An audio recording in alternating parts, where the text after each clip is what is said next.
longer contagious. Can I buy you a drink? Or, do you like guys with a big, long, solid employment history? That one actually worked.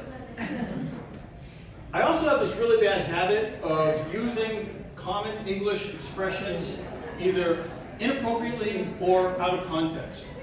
For example, I went to Chili's the other day and ordered a margarita, and the bartender asked me how I wanted it, and I said, I'll take it with a grain of salt. She covered the whole rim. When my son was born, they asked me in the hospital if I wanted him to be circumcised, and I asked, what are the benefits to that? And they said that it helps prevent disease and infection, and it also helps keep your son's dick from looking like an aardvark. So I said, you know what, we might as well nip it in the bud. After all, there's no skin off my nose. I went to a fundraiser for the SPCA, and the keynote speaker kept going on and on about animal cruelty and fundraising and money and bills and expenses and blah, blah, blah, blah, blah. And finally it was like, I get it, you want a donation. You don't have to beat a dead horse. I have a friend with a stutter, and I went with him to a support group meeting, and they were talking there about wanting to come up with a catchy, easy-to-remember website address.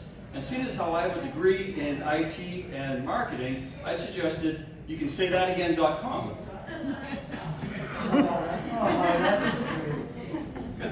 My uncle passed away last year, and I was asked to speak at his funeral. And Uncle Tony was always a very forgetful guy. He was forever losing and misplacing his keys, his wallet, my Aunt Roberta. And one time he forgot to turn the gas off the stove, and he went to light a cigarette, and there was a massive explosion, and he died instantly. And as tragic as that was, it was kind of a fitting way for him to go because he always seemed to have his head in the clouds. Now more literally than figuratively.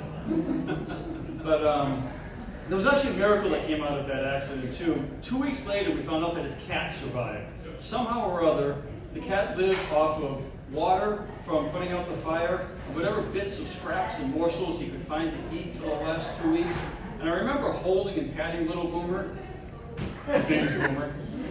And looking up at a cloud kind of shaped like Uncle Tony's head and thinking to myself, Uncle Tony, good thing the cat got your tongue. You can say that again. May he rest in pieces. Did you ever get introduced to somebody and forget their name as soon as you're introduced to them? It's going to be like the rudest thing in the world, right? Like, man, what's your name? Man. Me? Yes. Barbara. I don't care, I forgot already. My father had always told me that if you wanted to remember somebody's name when you're introduced to them, to use their name in the sentence and ask them a personal question afterwards.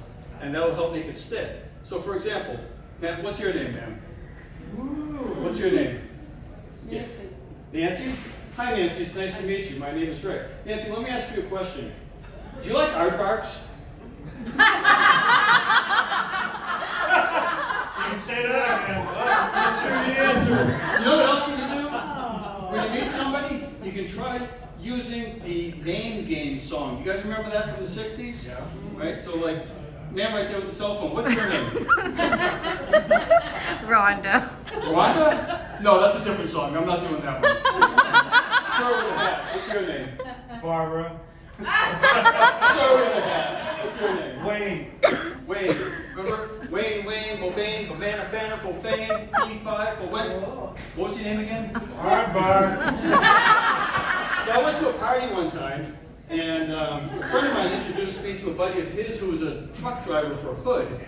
And a couple of weeks afterwards, I heard that he was in a pretty bad accident, and actually jackknifed the truck. 26,000 gallons of 2% low-fat pasteurized milk spilt all over the highways and into the rivers and streams. And good thing it was pasteurized at least. And that wasn't the worst of it. He was actually injured pretty bad in the accident, temporarily paralyzed, and had to go to rehab. And every time that he had to use the bathroom, he would use his teeth to pick up a bell and shake his head back and forth to call the nurse for help. And I went to visit him in rehab, and I wanted to bring him a message of hope and inspiration and never give up kind of thing.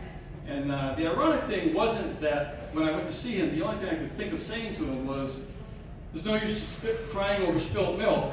The most ironic thing was that, once again, for the life of me, I couldn't remember his name. But his face rang a bell.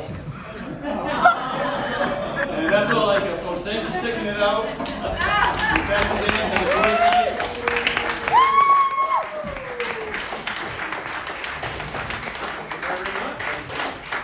All right, that's our show this evening. Thank you for coming out, supporting local